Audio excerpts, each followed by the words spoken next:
లోక్సభ ఎన్నికల్లో భాగంగా మంగళవారం మూడో దశ పోలింగ్ స్వల్ప ఘర్షణల మినహా ప్రశాంతంగా ముగిసింది. 13 రాష్ట్రాలు 2 కేంద్రపాలిత ప్రాంతాల పరిధిలోని 115 నియోజకవర్గాల్లో ఓటింగ్ జరిగింది.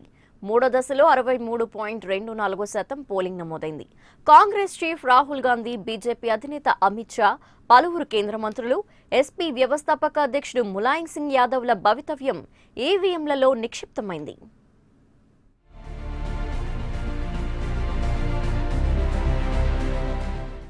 దేశంలోని 13 రాష్ట్రాలు 2 కేంద్రపాలిత ప్రాంతాల్లో 116 లోక్సభ స్థానాలకు మూడో దశలో పోలింగ్ నిర్వహించారు.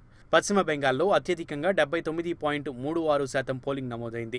జమ్మూ కాశ్మీర్లో అత్యల్పంగా 12.86% పోలింగ్ నమోదైంది.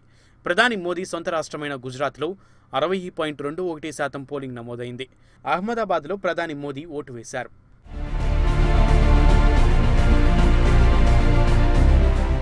కర్ణాటకలో 64.14% మంది ఓటు హక్కు వినియోగించుకోగా కేరళలో 70.21% ఓటింగ్ నమోదైంది. గోవాలో 71.09% మంది, మహారాష్ట్రలో 56.57% మంది, అస్సాంలో 78.29% మంది పోలింగ్లో పాల్గొన్నారు.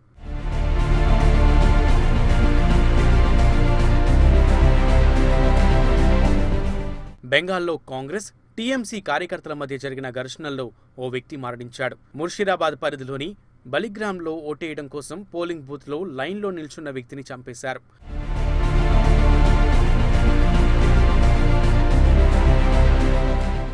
మూడో దశలోనూ అనేక పోలింగ్ కేంద్రాల్లో ఎలక్ట్రానిక్ ఓటింగ్ యంత్రాల మోసాలపై పెద్ద ఎత్తున ఫిర్యాదులు వచ్చాయి. పలు చోట్ల ఈవీఎంలు మొరాయించాయి. సమస్యాత్మక ప్రాంతాల్లో ఎలాంటి అవాంఛనీయ ఘటనలు తలెత్తకుండా భద్రతా బలగాలను మోహరింపజేశారు. గుజరాత్లో ఓటర్ల చైతన్యం వెల్లువిరిసింది.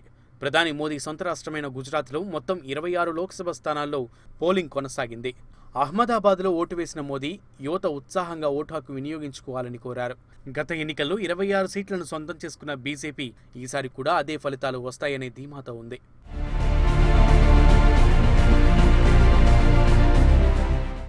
ఈ ఎన్నికల్లో పలువురు సినీ, రాజకీయ ప్రముఖులు ఓటు హక్కు వినియోగించుకున్నారు.